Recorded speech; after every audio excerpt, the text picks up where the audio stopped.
السلام علیکم، welcome to my YouTube channel Manchan story.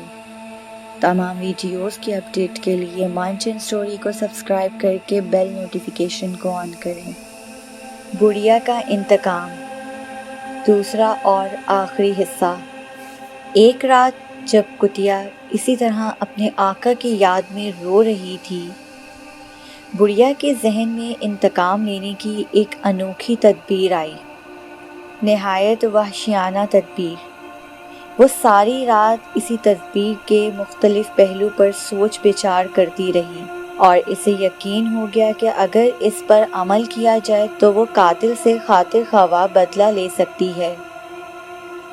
صبح ہوتے ہی وہ مکان سے باہر نکلی اور گرجے میں جا کر قربان گاہ کے سامنے سجدے میں گر پڑی اور خدا سے رو رو کر اپنی کامیابی کی دعائیں مانگنے لگی۔ گرجے سے واپس آ کر اس نے کتیا کو صحن میں باندھ دیا اور اپنی کوٹری میں چلی گئی۔ اسی کی نگاہیں سرڈھانیہ کے ساحل پر کھڑی ہوئی تھیں۔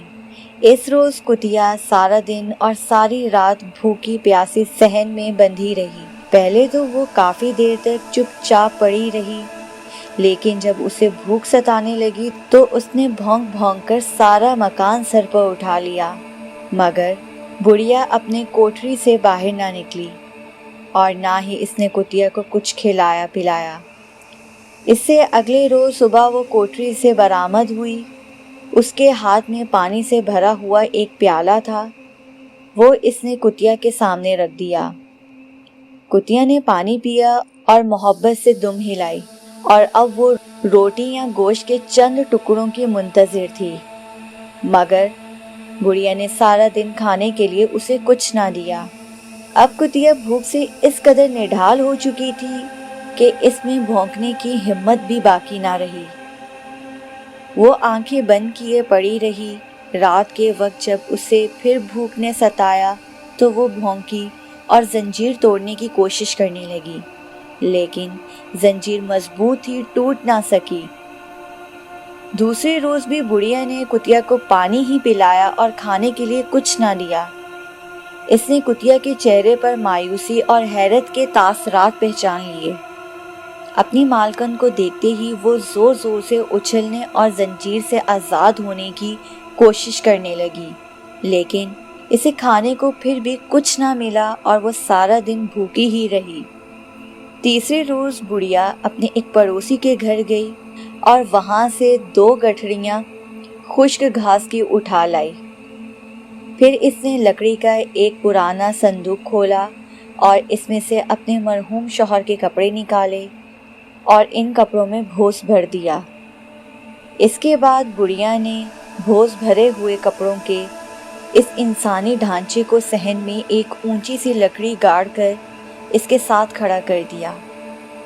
پھر پرانی لیلن کو لپیٹ کر اس ڈھانچے کا سر بنایا اور اس میں بھوس بھر کے ڈھانچے کی گردن مکمل کر دی۔ کتیا حیرت سے یہ سب تماشا دیکھ رہی تھی۔ اس کی سمجھ میں نہ آتا تھا کہ مالکن کو کیا ہو گیا ہے۔